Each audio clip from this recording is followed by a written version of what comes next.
EV world news, about electric vehicles, green energy, and the stock markets. And I'm back today with our resident engineer, Mike Herzog. How's it going, Mike?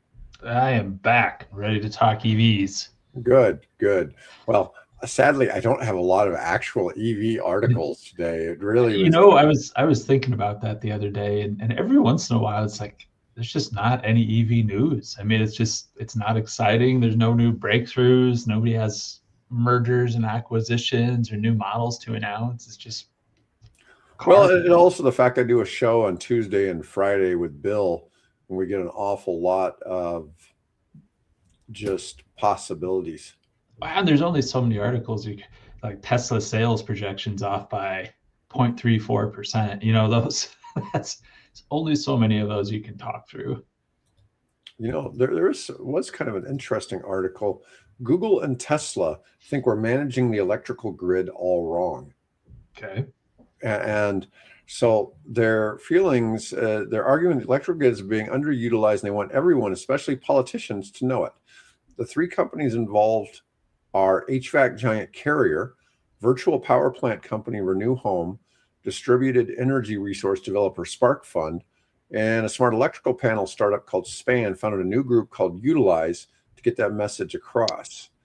Now, the group argues that smarter ways to use the capacity exist. Utilize name checks a number of those solutions, including battery storage, demand response, and virtual power plants, all of which have emerged en masse over the last decade but remain underutilized. So I guess that's where they're saying these virtual power plants. I mean, we already looked. Have you seen where like California already had their solar? When you sell solar to the grid, they cut it from like 30 cents a kilowatt hour to 8. Yeah, they just passed that last fall. Yeah, it's kind of a big deal. Yeah, I mean, that you think about that, all these people that thought they were, really their solar was paying for itself. Mm-hmm. Now I need to follow up. You might be grandfathered in on those because it's called there's a version 1 or version 2, and this new one I think is called the version 3, and that's where it. So I think if you're one of the old ones, you might be grandfathered in. I'm not 100% sure. Yeah, it seems like their main argument is that battery storage has really helped Texas. So during recent cold snaps, battery storage has kicked in and really helped them get through some of the issues that they'd had a few years ago with that big ice storm or whatever that was so catastrophic. And, we know Tesla sells both batteries and solar panels.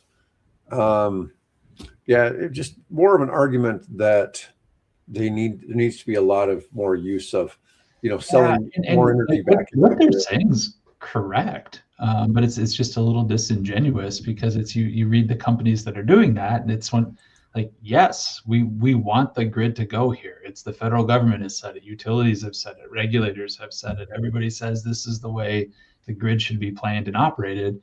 However, you need physical equipment in everyone's house, and that's one of them's a smart panel developer. You bet. That's where we need to see. But most importantly, you need communications, and that's the limiting factor right now for implementing a lot of these things. You need that the last mile of communication. You need to be able to get into somebody's house behind the meter, and that's really difficult. It's not open. You need to figure out how to do it. I mean, are the challenges out there? So yes, what they are saying, 100% correct. Should we be operating the grid differently? Yes, and we want to. However, we don't have the equipment in place to do it, or most importantly, we don't have the comms in place to do it right now. So the big news headline I started with is a new Texas oil refinery. So Brownsville, Texas is getting the first new U.S. oil refinery in 50 years. Other ones have been, they've had work done to them, but this one is a completely new one. It's a $300 billion Texas project. I cannot imagine $300 billion going into a single facility for anything. When we talk about nuclear, we don't talk about those. You don't talk about that. And even like an aircraft carrier, right? I mean, battleship, I don't think those cost that. No. 300 billion. But here's where it gets a little crazy. So the biggest energy company in India is called Reliance Energy. It's part of Adani. Is it private owned or is it state owned? It's Adani. Adani's a billionaire from over there. He was the one who was indicted last year for various. He was doing things the United States deemed as being illegal in the energy space. I think it was mainly related to like buying Russian oil. Okay. And then he was pardoned by the Trump government and by the Trump administration. I think is what it was. And then next thing you know, they're catching their oil tankers docking in Iran and turning off their transponders. So, anyways, but that's just a little background there. I have nothing against Reliance Energy. I even reached out to their lawyer this morning based on this story to see if he had been part of this deal, and he actually didn't even know about it. So that was kind of surprising because I'm familiar with I'm friends with one of their lawyers in DC for these guys. They've offered a couple times to introduce me, to the top people with Reliance to do deals in India. But anyways, so Reliance Energy is they haven't disclosed how much of that 300 billion is coming from Reliance, but it's an Indian deal on U.S. oil refinery. And I find this really, fascinating. Trump called it the biggest in U.S. history, a major boost for American energy production. And,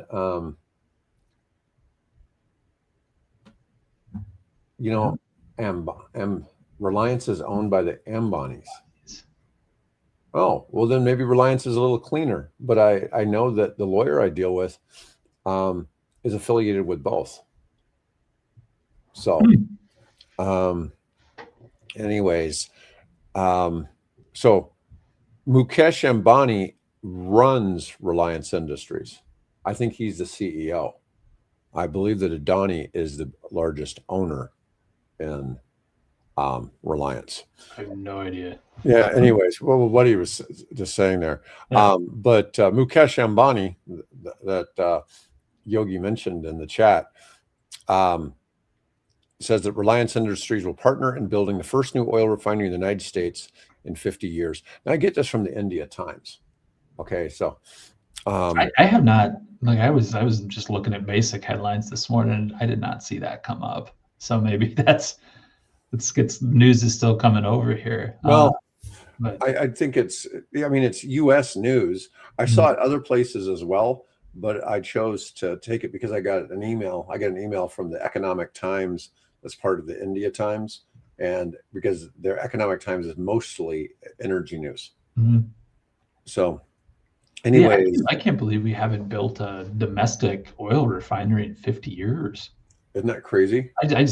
I can't believe it. I mean, unless 50 years ago we just built at such a high capacity, or it's just such a big dollar amount. Now here's one of the interesting claims. It's not just the biggest in U.S. industry. Trump said he thanks our partners in India and the largest privately held energy company, Reliance, for this tremendous investment. Reliance hasn't actually confirmed Trump's claim, but the company's shares went up 2% for Reliance Industries. One of the interesting things Trump said was a new refinery at the Port of Brownsville will fuel U.S. market, strengthen our national security, boost American energy production, deliver billions of dollars in economic impact, and it'll be the cleanest oil refinery in the world, whatever that means. I mean, at a minimum, in Texas, it's probably going to get a heck of a lot be powered by wind power, and things like that. So that's a piece of it. But I imagine the latest environmental controls and standards and everything like that. Maybe that's why it's 300 billion. Maybe that's why it's 300 billion. Yeah. Well, the funny thing is I have more Texas news, and it's just funny that was what kind of came about. But I thought that was a pretty big deal because I'm sure it's going to create tens of thousands of jobs. Oh God, yes. Those would be high-paying jobs. Even as much as on this channel, we generally hate the oil industry, or at least we try to. I've got with that price tag and that much production. That's tens of thousands of jobs if you're staffing that thing. I have so many calls with people, and they're talking about their solar AI project. And it's like, okay, well, let's call it that. We'll call it the 10% solar AI project. It's like, well, what is the real 90% of the energy going into that project? We won't mention that here, but it's not solar, but solar is a nice add-on. Everybody does it, right? Yep. Everybody has some solar We're and battery don't storage. discourage it. We want it, but Yeah, everybody's got this off-grid AI plan. It's solar plus battery storage plus 3 letters, and those 3 letters are 90% of the power. And that's Yeah, and if you know what those 3 letters are, you can put it in the chat, but we won't say it on here. Anyways, so it's an acronym. We'll give you that. A gold star. Yeah. Nuclear power expansion in Texas. Texas is the nation's leading SMR testing ground with a $350 million state fund. Now, well, this was something else that came up, and this wasn't part of this, but Japan recently announced they're investing $500 billion in the United States in manufacturing. 100 billion of that is committed to nuclear. Really? Yeah. Wow. That came out a couple days ago. And I mean, they have a vested interest in it. I mean, 100 billion. I mean, that is a big number. Yeah, Japan loves nuclear, don't they? You can go with that anywhere you want, right? But Texas has become the main U.S. proving ground for SMRs in less than 3 years since Governor Abbott created the Advanced Nuclear Reactor Working Group in August of 23. The state legislature passed a law in June of 25 establishing a $350 million Texas Nuclear Development Fund, the largest state-level nuclear commitment in the country. Multiple projects using different technologies are now moving beyond studies to actual construction. Now, the $350 million sounds like a big number, right? I happen to know how much Texas spends annually on road construction. Okay, it's a big number. It's $5 billion. No. Yeah. $5 billion? Roads and bridges in Wow. Texas. Yeah, because I've helped people bid on projects in that state. That is how much they bid out every year, is $5 billion. Wow. Even some of your smaller states, I bet Nebraska's 500 million. Probably. I mean, we're a big state. I mean, yeah, we're a big state, but we don't have a lot of cars come through. No, not a lot of traffic. Just a lot of traffic. We just have a big state. There's a lot of land. Yeah. So to put that in perspective, 350 million versus 5 billion for road repairs doesn't sound like such a big deal, does it? But anyways, it gets all in how you frame it, right? Yeah. Well, I mean, it's compared to what everybody else is doing. It's quite a bit. But considering that's a state, yeah, that's a big number. That's a huge number for the state, and then pile federal dollars in on top of that, and yeah, you got yourself a stack of change. Let's see. So the University of Texas Bureau of Business Research estimates, they estimate that average demand on the ERCOT grid could nearly triple by 2050, driven by AI data centers. They always throw electric vehicles in there, and electrification of Permian Basin oil fields. Currently, Texas gets 45% from natural gas, 24% wind, 14% coal, 9% nuclear, and 7% solar. I guess I would have assumed solar was bigger. It's got to be taken off. It's got to be taken off. But it's West Texas is just covered in wind. Yeah. They've been filled in. I mean, they're the national leader by far, I believe. But yeah, they've got a lot of wind in Texas. So it's like with everybody else, solar's playing catch up, but it's getting there. Texas sees nuclear as essential to provide 24/7 baseload power as the grid adds 200 to 300 gigawatts of load over the coming decades, something intermittent renewables alone can't handle. Yeah. Well, I can't imagine them producing that many gigawatts. No, and it's at the point anymore where do we just need to collectively say, like, we can't do that? Like, that's too much. Yeah. In Texas, it's too much. Like, let's slow down a little bit. Let's rethink this a little bit. That's too much power. So folks watching, this is David's brain energy math. One nuclear cooling tower equals 1 gigawatt, roughly. That for easy math. So 200 to 300 cooling towers. But we don't expect that to all be nuclear. I would say of those 200 to 300, they're probably going to target like 40 or 50 of that to probably be nuclear.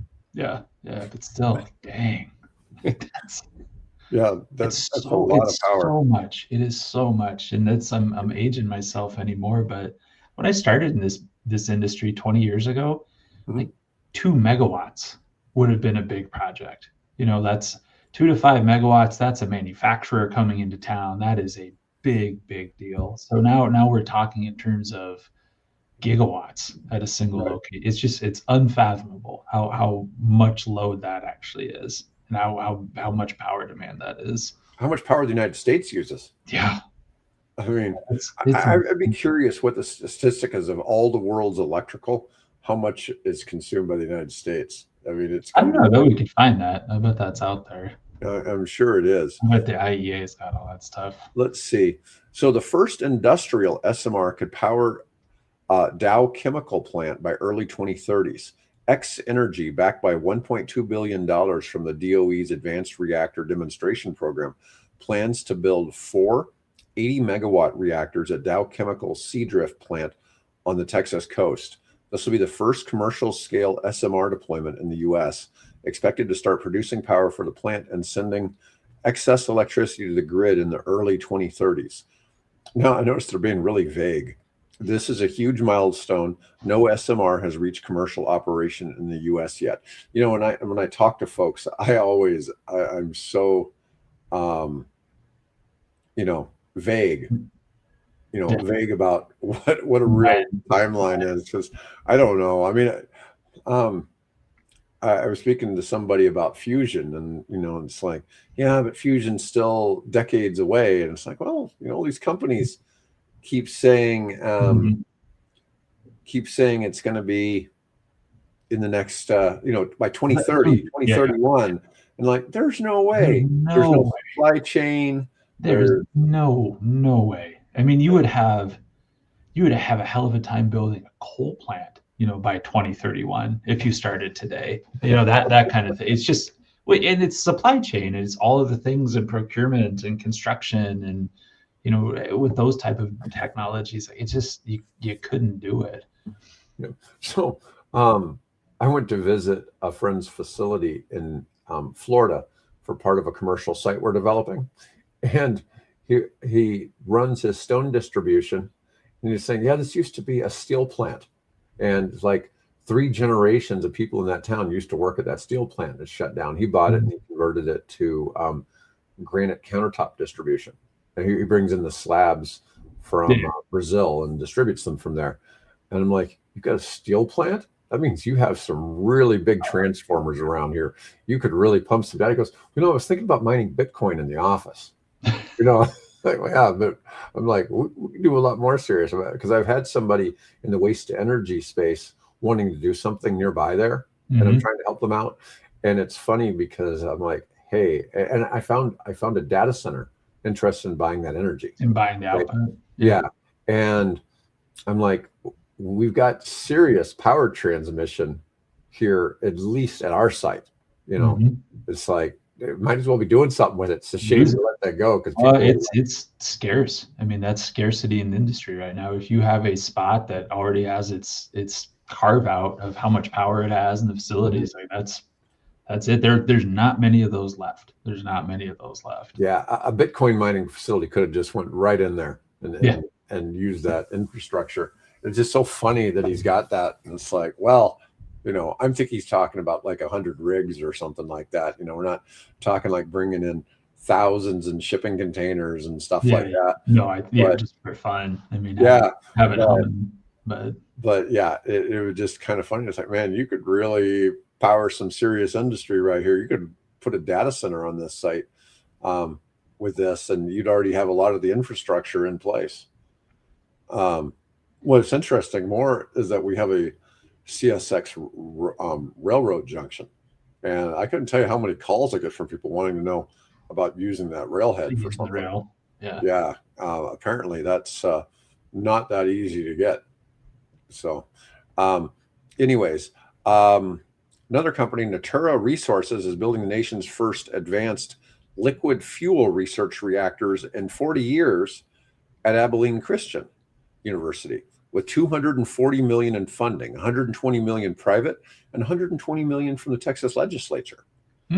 Their molten salt reactor, I got bad news for them.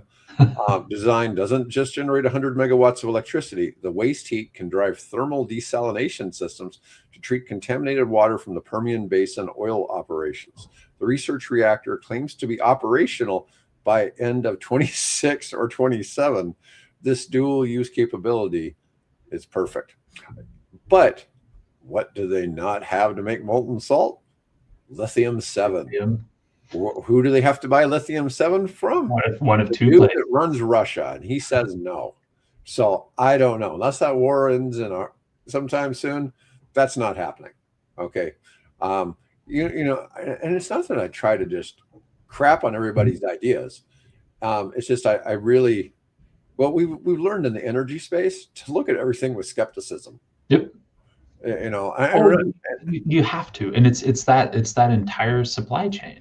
And I mean, you can trace it back, and this is a great idea, but like there's a gap to get you to the final space in that, and it's just how. I haven't heard an answer of how. I mean, if that's not commercially available right now. Everybody trying to do the molten salt Gen 4 reactor designs is suffering from this whole problem where Russia cut off the supply chain, and nothing they can do about it. Yeah, they're just stuck. Let me see. So cost challenge remains. Nuclear needs to be 3 million per megawatt or below to compete in the Texas market. Now I've noticed in modeling, SMRs are expected to cost like 3.9 million per megawatt. Cost, for construction is currently estimates. Here on what I pulled up, as current industry projections range from 2.9 million to 10.1 million per megawatt. Now, if you were building a 1 megawatt reactor, it's probably more than 10 million to build that thing. 100%. In fact, remember we were looking at that really small one that was like 40K, and their estimate to build one of those was like $15 million. Yeah, with just 40 kilowatts. No, and those when we look at them like that, that's specific application. I mean, you're competing against other options at that point, not competing against the market itself. And like what they're talking there in like the Permian Basin and remote operations, like that's different because it's that or build 200 miles of transmission line. So all of a sudden your cost parameters start to get really, really different than just plain old build it and play the market on it. Yeah, no, it's 2.9 to 10. Yeah, I think that eventually we're going to see that lower amount, you know, especially when you start talking 100 megawatts and bigger. But grid modeling shows SMRs only become competitive in ERCOT. Now, the thing is, Texas is competitive, right? So they have what, over 100 power companies? You know, it's something, you know, whereas everywhere else it's a monopoly. They have retail choice. I mean, they have all kinds of different options in Texas. Yeah, it's the only state where energy isn't a monopoly. So it's going to be super price competitive there. So these numbers, when we talk about Texas, this doesn't necessarily apply to the rest of the United States, and especially doesn't apply to the world, you know, but it definitely applies here. But without major cost reductions through regulatory reform, construction efficiency, or financial tools, nuclear may not be cost competitive in Texas before 2040. Data centers help solve this by signing long-term power purchase agreements at premium prices. The widespread grid deployment faces economic headwinds. Licensing also takes 18 plus months, even at its fastest pace. You know, one of the things when we talk about fusion, one of their arguments is they have almost, they're regulated under like medical isotopes. Okay. So they're not regulated under the same thing as a fission reactor. They're regulated completely different. Just because they're the hottest place in the universe when they actually have a reaction. When it actually goes. When it actually goes, that's irrelevant. You know, it's just so crazy to think about, you know, 70 million degrees hottest place in the universe for right in that little lab there for a split second. Yeah, I don't know. I think a couple of things on that. One, we're going to see that naturally happen as more and more people get into this space. It's true. It's EVs. I mean, where we see it happen, the more and more people get in, the more effective manufacturing and production gets. And one thing this administration is doing and is focused on is that 18-month licensing and registration period. I mean, they basically come out and said, we want to shorten that as much as possible. Like we want to encourage these things to happen. So they're going to try to get rid of as much of that bureaucracy as possible. Now, I don't think it matters. 18 months at this in 2026 doesn't matter. If we're talking SMR, I mean, it's going to be years before you're ready for that anyway. But when you get there, maybe it'll be a little bit easier. Yeah, but it's great to see that Texas is taking such an initiative in this space. But Texas is where all the data centers are going because it's easier to get their licensing for the data centers. It's easier for them to get something done with energy. Yep. And I'm sure, we've talked before about all these solar projects that have been built and other clean energy projects. And after they're done, they have to wait years to get connected to the grid because of bureaucratic challenges. We've had at least 100 of them go bankrupt. While they're just sitting there waiting. Well, they're just sitting there waiting because they never could have any revenue because the government didn't do their part. And Texas has kind of taken the opposite approach. And I guess that's why a lot of these people are going there.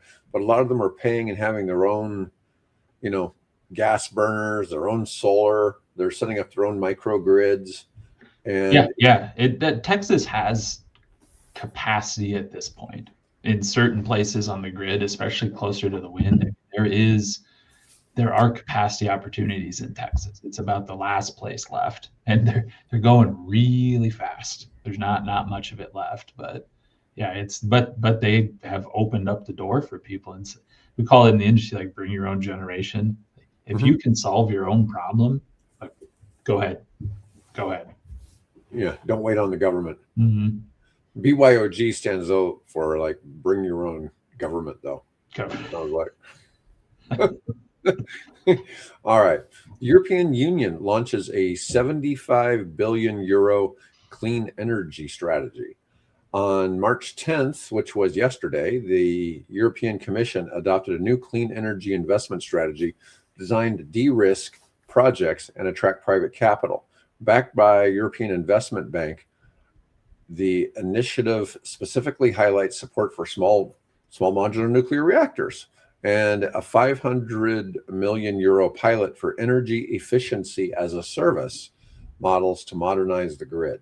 Mm-hmm. I've never heard that term, energy efficiency as a service. I don't even know if I want to try to pronounce it as an acronym, but it can only be worse if the third letter was a T.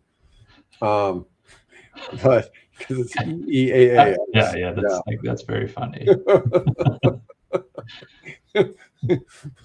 I don't know. Have you heard anything about this concept of energy? Yeah, we have it. Well, it's in development. FERC Order 2222, which basically opens up the market to aggregation of those as smaller things. But it's also in the different markets and power pools we have, you can bid those in. Energy efficiency as demand reduction or like direct demand reduction and demand side management. I mean, those are biddable things that you can put into the market. And putting that out there. So it's like they call it like the ESCO model, like energy service companies. So it's a whole defined government thing you can go out and do.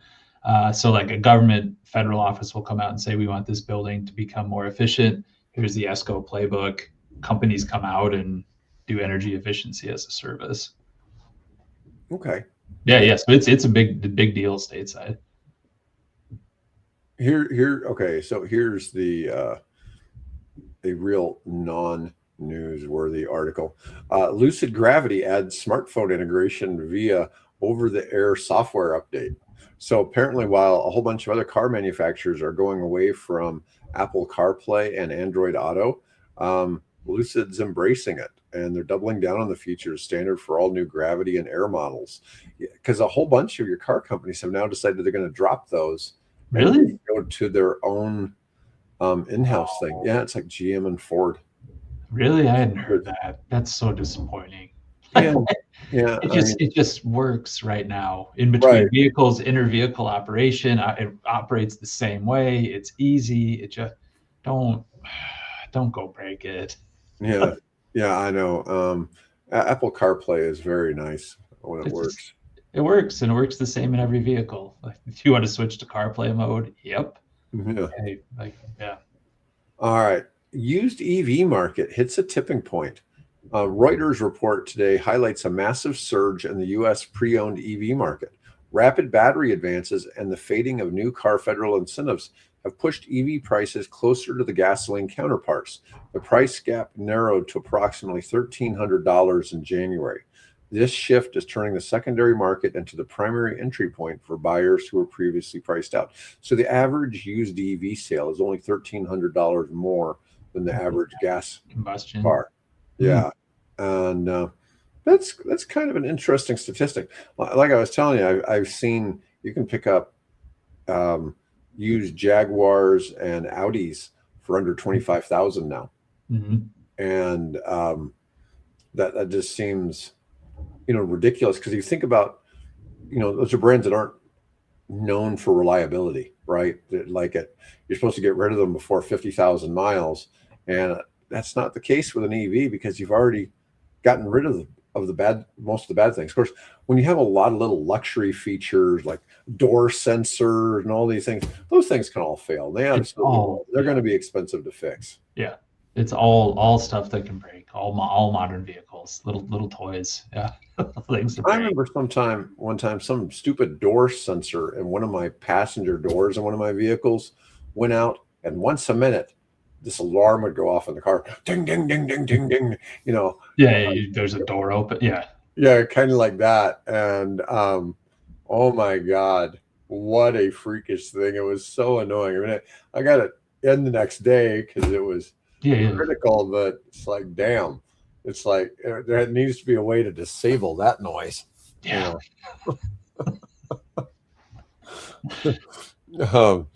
Anyways, on a funny note, I recently was on a vacation with one of my aunts, and she refuses to believe that she's deaf. Okay, and refuses to get hearing aids. So her cell phone ringer is on absolute max volume. As loud as it goes. Yeah, when it would go off, she's just like, somebody's phone's ringing.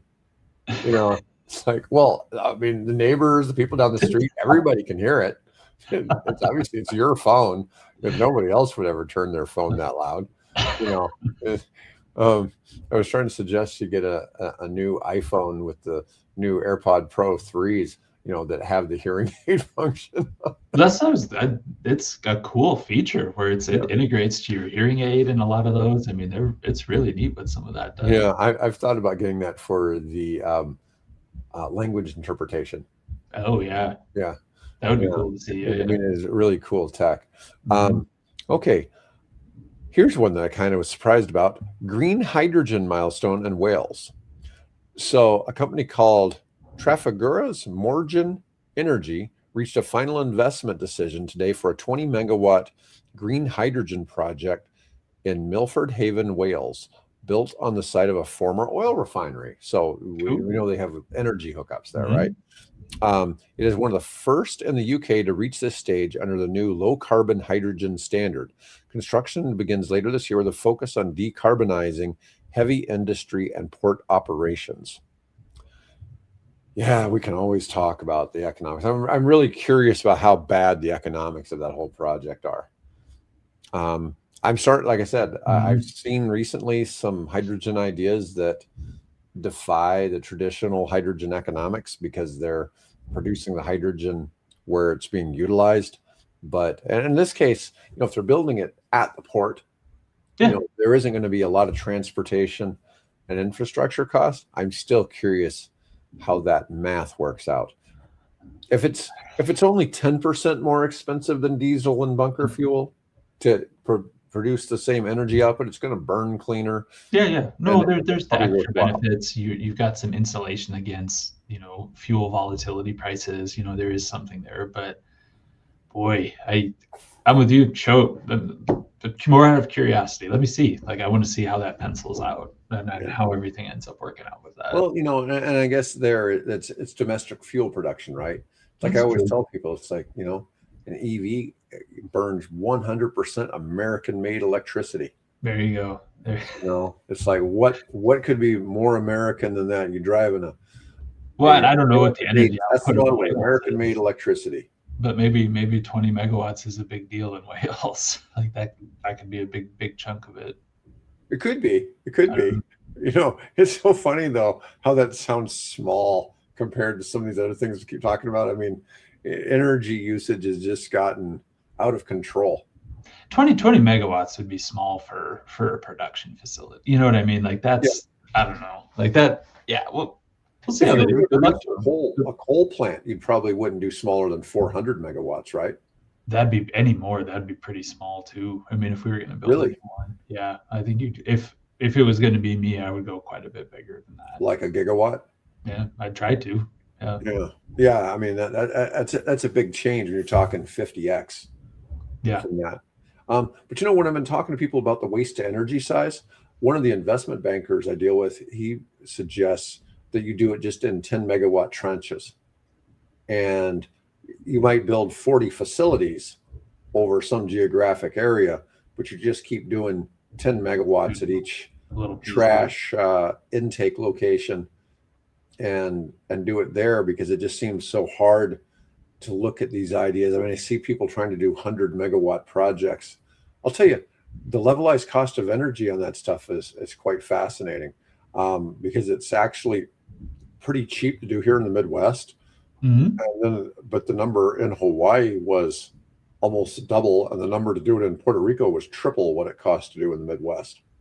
But Puerto Rico, on the flip side, has a whole bunch of like financial incentives for doing it, or collecting all that cost back to closer to the Midwest price. So kind of fascinating. All right, we've got some Louisiana news. $1.4 billion sustainable fuel facility in Louisiana. Southern Energy Renewables announced a flagship project in St. Charles Parish just today. The $1.4 billion facility will produce green methanol and sustainable aviation fuel using biomass to fuels technology combined with carbon capture. It's a major win for the hard to abate sectors like aviation and shipping. Now, biomass to fuels. I'm assuming, would that be? But probably not ethanol down there. I mean, so I don't know what they're. Yeah. Well, a lot of your biofuels are made from various wood chips. And I know when I've looked at things in that space, I've seen some argument. There's some trees that like grow in South America that reach maturity in 7 years. Whereas I think pine trees and things like that take like 14 to 18 years, different things like that. So it's sustainable. It's just this whole idea of converting wood chips to fuel. It's like, well, you're cutting down forests, but on the flip side, there's all these places where that's what they do. They cut, there's all these big companies in the United States. I think it's Weyerhaeuser and International Paper. They have these huge forests, and every year they cut down 5% of those forests, and they just keep cycling, replanting, and just around, make their way around. And it's a miracle. Trees keep growing there. Just keeps coming back. Yeah, and they never learned their lesson. Yeah. And they keep growing back like weeds. Well, I guess they said in that article methanol, right? So I guess that is wood alcohol. Is it? Yeah, it is. That's the one that makes you go blind when people make it in, bathtub liquor, like the methanol. I think that's the part that makes you go blind. Important safety tip, folks. Yeah, don't just make for all you kids drink alcohol and drink it. Bootlegging. Yeah. Let's see. All right. So human activity is making the oceans noisier, and a new research shows wind farm noise can stress, disorient, or impair fish. Okay. A Dutch PhD researcher measured fish responses at North Sea wind farms, focusing on pelagic species like herring, sprat, and mackerel. Her work aims to identify thresholds and mitigation strategies to reduce harm as offshore wind expands. Now, I've always wondered, you hear that stuff. It's like the wind farms are hurting the whales or something like that. But it's apparently deafening some of these fish. And some of it, some of the research is on porpoises and their prey, which is the herring, sprat, and mackerel. Wind farms produce noise both during construction and once in operation. The piling causes intense noise, whereas operational wind farms emit a more constant, subdued sound. It might be possible to scare the animals away before piling starts by playing non-harmful sounds. I'm sitting here smiling to myself because everything they've said so far, like I don't think I needed to do a research paper to make those statements. Construction makes noise. Like, yes, it does. For some reason, when they're doing the piling to put in the wind towers, the fish don't swim away. They just sit there. They just hang out. Maybe fish are stupid. News at 11. I don't know. We've established that whales and dolphins and things like that seem to be fairly intelligent, but I just don't know about normal fish. I agree with everything they're saying. I'm sure it makes noise. I'm sure it's disturbing, and all of those. But do they give an implication of any of that? So oddly, it makes the porpoises fat, apparently. So what happens is because the other fish become even dumber, they don't realize the porpoise is there to eat them, and so it's like an all-you-can-eat buffet for the porpoises. So they didn't actually say that. That part, they didn't say that the porpoises are getting fat. I said that. Okay, I was gonna say, it was tongue-in-cheek enough. Like that could have been in there because otherwise I haven't caught the implication yet. Like no, you're not allowed to fat shame porpoises. Okay. They're sensitive. Or whales. Okay. So don't ever insinuate that a whale is fat. Okay. You'd really rattle some feathers there if you did. Anyways, that is all we've got for today. We've had some interesting comments in the chat. We didn't post them. We could have, but I don't even know what they're talking about half the time. But they probably don't know what we're talking about either. So, but we appreciate everybody watching today. There'll be no show Friday. I'll be back with Mike on Wednesday, Bill and I on Tuesday. Otherwise, folks, have a great rest of your week, and thanks for watching.